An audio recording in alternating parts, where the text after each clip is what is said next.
everybody. So good to see you. Thank you guys for tuning in on another episode of The Breakfast Show with Marisha LaShay. It is so good to be here with you guys. Thank you guys for being here with me. You guys could have been anywhere else, but you decided to be here with me, and for that, I am grateful. Meanwhile, I have to give thanks to God. I am the host of this awesome show, Marisha LaShay, but I also got to go ahead and give thanks to God, who is the head of my life. He's really been in the blessing business lately, just blessing me just to be able to see many more days, blessing my health, blessing my family, my friends. Things are going on that people are not speaking about, and they are grateful and they're secretly reflecting. I know I have been. I've shared a couple things maybe a couple days ago, but I'm just really, really feeling blessed. So with that being said, I'm thankful for another day. I'm thankful for another opportunity to get before you guys to share, because my days are dwindling down. Meanwhile, going on to the next part of the show, where I provide an overview of the actual breakfast show with Marisha LaShay, how it came about. And as I keep telling this story over and over and over in different variations, you have to know. You just have to know, even if you already know. So the breakfast show with Marisha LaShay started as a conversation, as a thought. The breakfast show with Marisha LaShay was born when my father and I used to get up at 3 a.m. to have these productive meetings to work on our goals and our aspirations.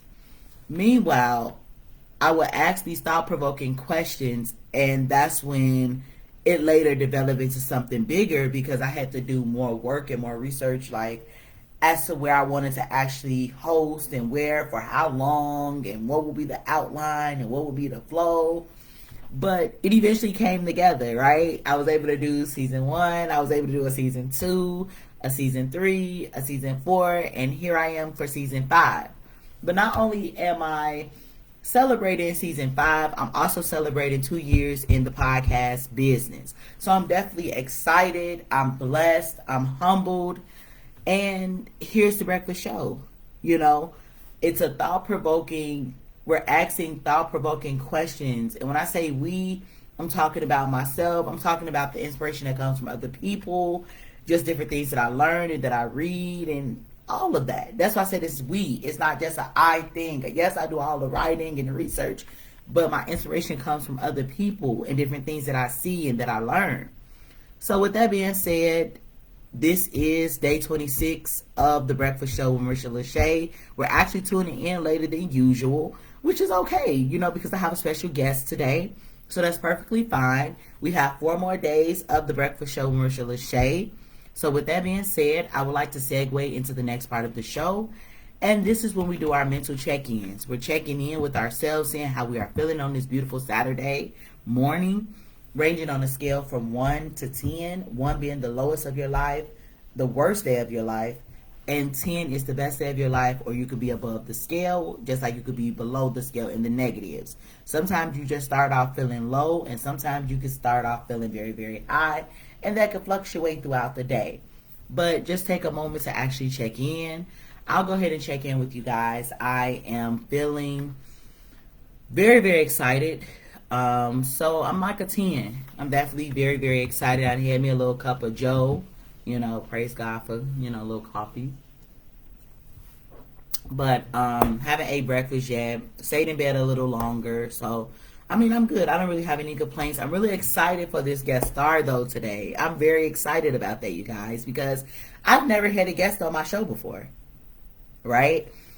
Out of all of 5 seasons, and I said that this season I was going to have more people on here, different artists, just different specialists. Just different people. So with that being said, if you have already shared, please drop those numbers below in the comment box below. I have 2 more things to ask you later in the show that I've been asking daily, but I'll share them later on in the show. And moving on to today's message, which is going to be 1-800 child support. So today I have my special guest. This person's near and dear to my heart, and she is the plug on this child support stuff, okay? 1-800 child support. Everyone, I would like to introduce my aunt Chanel. Chanel, say hello to the people. Hello. Yes. Good morning. Yes, isn't she just the cutest? Yes. I'm here for it, Auntie. I'm here for it. So, Chanel, you said hello to the good people. We are here to talk about child support, right? A lot of us, there are a lot of single parents out there, moms and dads, that need to know, how to get started. How do you begin to initiate a case? Where do you even go? If you're here locally in Chicago, where do you go to get started if you would like to file for child support?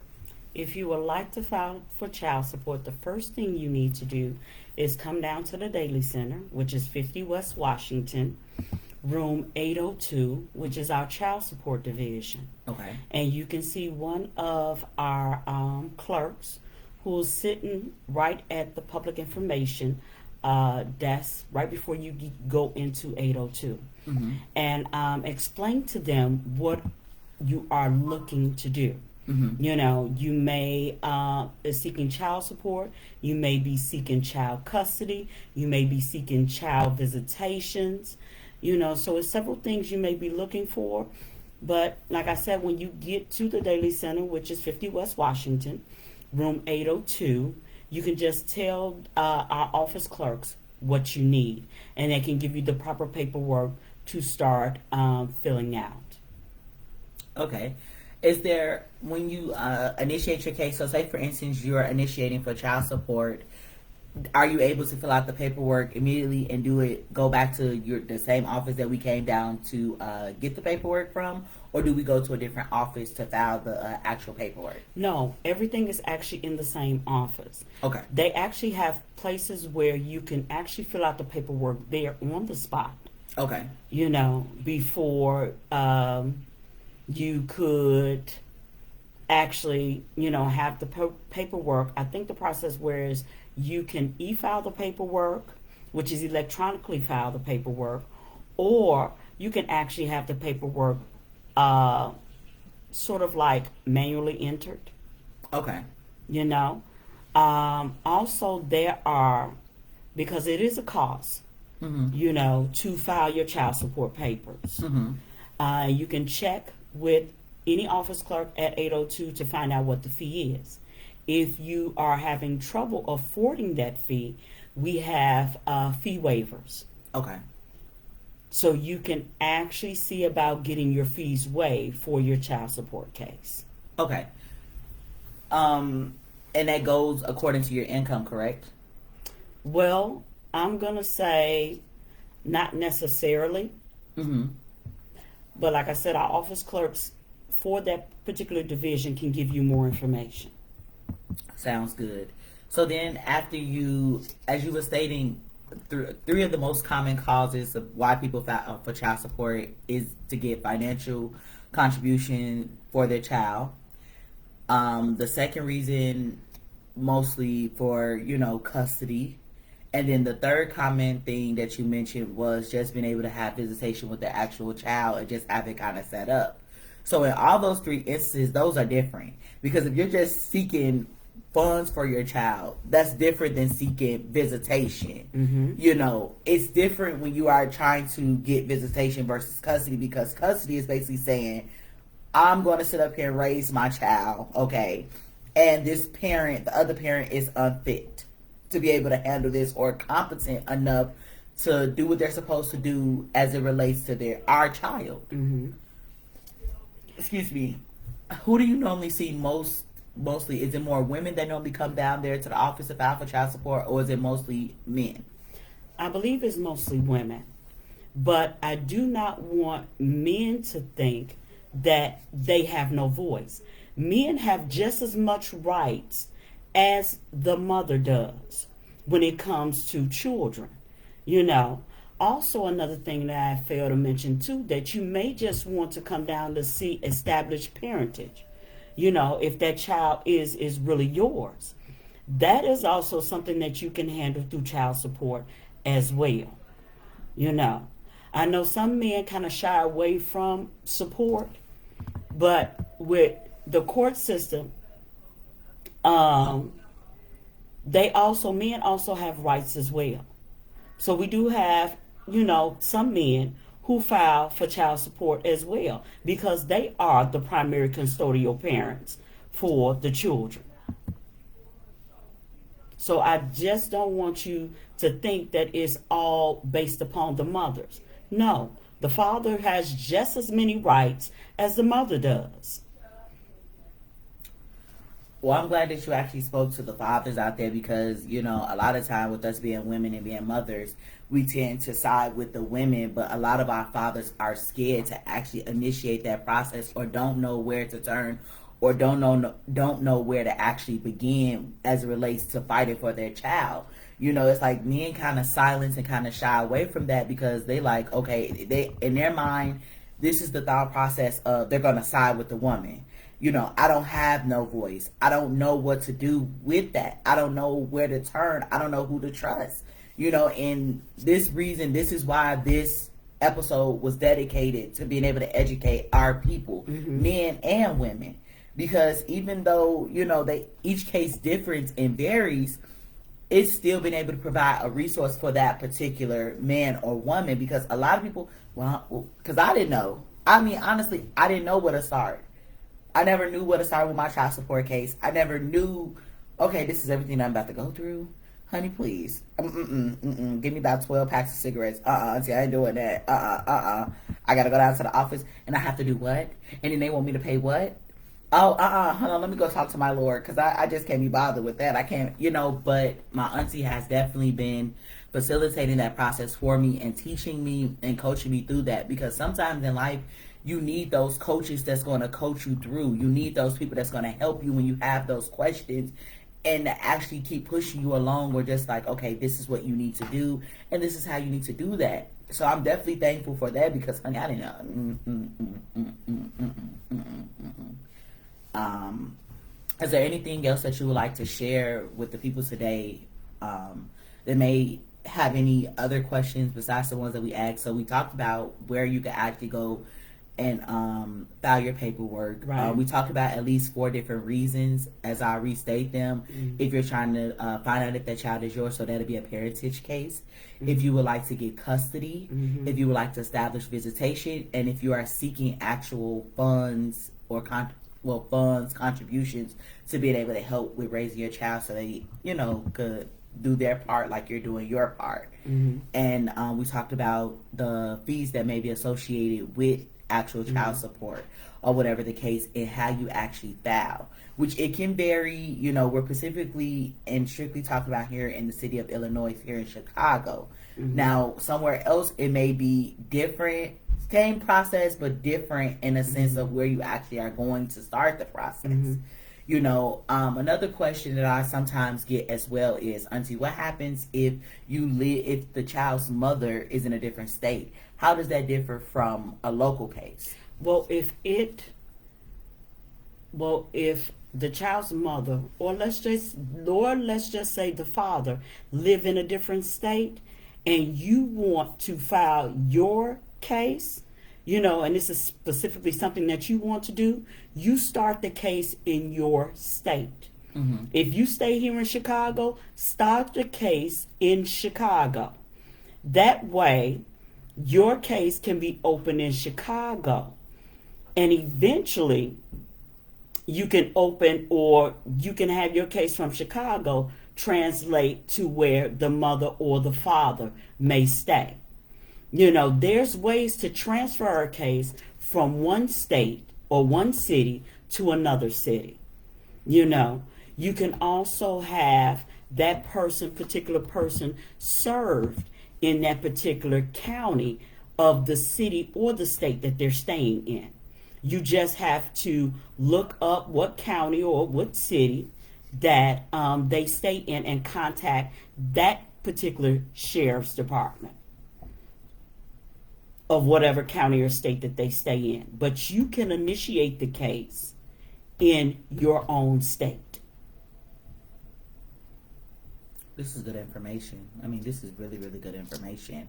I think I should start doing more informationals and being able to provide information to people who are actually tuning in to listen. Because this is real good. So you doing real good, girl. You better educate the people. So it's 2 more things I want to mention. Sure, go for it. In the state of Illinois, or in Cook County, a lot of our cases are now filed electronically. And our system that we use down at the Daily Center or for Cook County is called Odyssey E-File, Odyssey File and Serve, E-File Illinois. And that is our electronic system. You know, if you need help and you want to do your case electronically, which to me would be preferred over the time that you open your case and you go throughout your different court cases with the judge. We also have people down in at the Daily Center in room 802 that can help you with filing your case electronically. Also, the second thing I want to just let you be aware of or let it be known, if you are seeking support, make sure you keep good documentation. You know, and I'm saying that if the parent has given you, you know, funds over time, make sure you document that, because that can be used towards your court hearing as well. You know, going through my child support case, I took documentation of what my son's father was giving me, whether it be $50 here, $150 there, you know, and if it was a money order here, if it was a money order there. If you do not give the child's mother or father cash, but you give it in a form of a money order, that is receipts. That is something that you can bring to court with you and show the judge, here, I've given this much or I've paid this much. It always helps in a person's defense to have great documentation of what's been given on the child's behalf. That's you know, shoes, clothes, keep your receipts. You can use those as well. I think that's very insightful advice, especially on the father's behalf, because a lot of fathers are, you know, giving large amounts of money, and then they like, well, I don't trust to put cash in their hand no more. So if he gives a money order, if he's writing a check, whatever the case, there's documentation on both parties. Right. Keep your receipts. Keep your receipts. Jot it down. You know, you have a note tab in your phone. Make note of it and the date that you sent it. Well, that's good, you guys. You know, let's thank Miss Lofton for getting on here, educating the people. That's TT Chanel. You're welcome. That's TT Chanel. So with that being said, you guys, that is the close of the show. I hope you guys enjoyed it, and I hope that you guys definitely learned a lot. If you have any more questions, definitely drop them in the comment section below. But also, as I was saying about those two things that I was coming back to remind you guys about was, first and foremost, there's a link in my profile or whatever the case here on this actual post where you could click if you would like to tune into more content regarding the breakfast show, and I have other stuff on there. Please feel free to spread the word, like, share, comment, but also hit that link so I can begin to expand my listeners. Right now I have 263 listeners on my platform Anchor. I also will have some other things coming out to you guys in months to come with my YouTube page and some other opportunities to be able to tune in and catch up on any shows from previous seasons like 1 through 4 all the way up until season 5. Also, and the second thing is continuously to keep me going international and globally. Okay, I'm already in 7 countries. I would like to continue to keep expanding with your support in both areas. Please feel free if you feel led. I thank you for all the constant support that you all continuously to give me with tuning in and just sharing and liking and posting. Thank you guys so much. So with that being said, you guys go out and have an awesome Saturday. I will see you guys tomorrow, same time, same place. And yes, that's it. Auntie, wave to the people. Say, see you later. Awesome. All right, y'all.